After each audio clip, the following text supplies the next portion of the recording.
की बात है। एक राज्य में एक प्रतापी राजा राज करता था।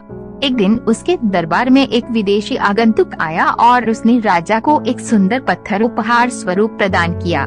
राजा वह पत्थर देख बहुत प्रसन्न हुआ।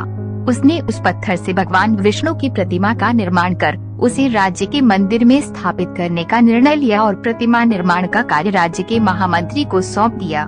महामंत्री गांव के सर्वश्रेष्ठ मूर्तिकार के पास गया और उसे वह पत्थर देते हुए बोला, महाराज, मंदिर में भगवान विष्णु की प्रतिमा स्थापित करना चाहते हैं। 7 दिवस के भीतर इस पत्थर से भगवान विष्णु की प्रतिमा तैयार कर राजमहल पहुंचा देना।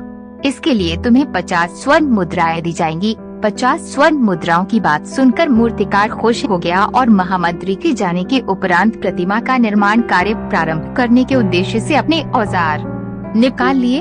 अपने औजारों में से उसने एक हथौड़ा लिया और पत्थर तोड़ने के लिए उस पर हथौड़े से वार करने लगा, किंतु पत्थर जस का तस रहा। मूर्तिकार ने हथौड़े के कई बार पत्थर पर किए, किंतु पत्थर नहीं टूटा। 50 बार प्रयास करने के उपरांत मूर्तिकार ने अंतिम बार प्रयास करने के उद्देश्य से हथौड़ा उठाया, किंतु ये सोचकर हथौड़े पर प्रहार करने के पूर्व ही उसने हाथ खींच लिया कि जब 50 बार वार करने से पत्थर नहीं टूटा तो अब क्या टूटेगा।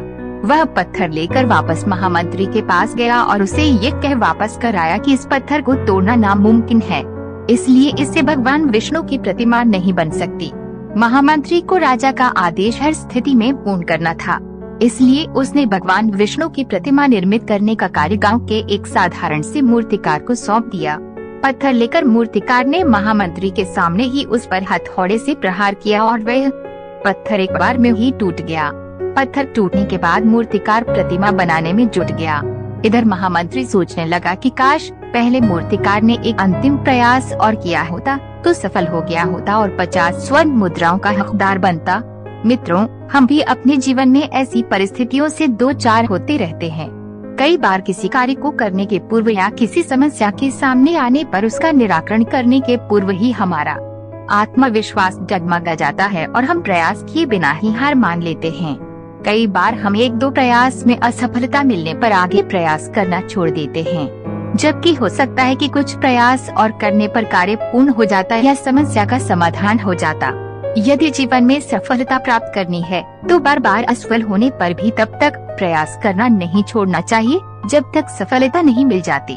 क्या पता जिस प्रयास को करने के पूर्व हम हाथ खींच ले वही हमारा अंतिम प्रयास हो और उसमें हमें कामयाबी प्राप्त हो।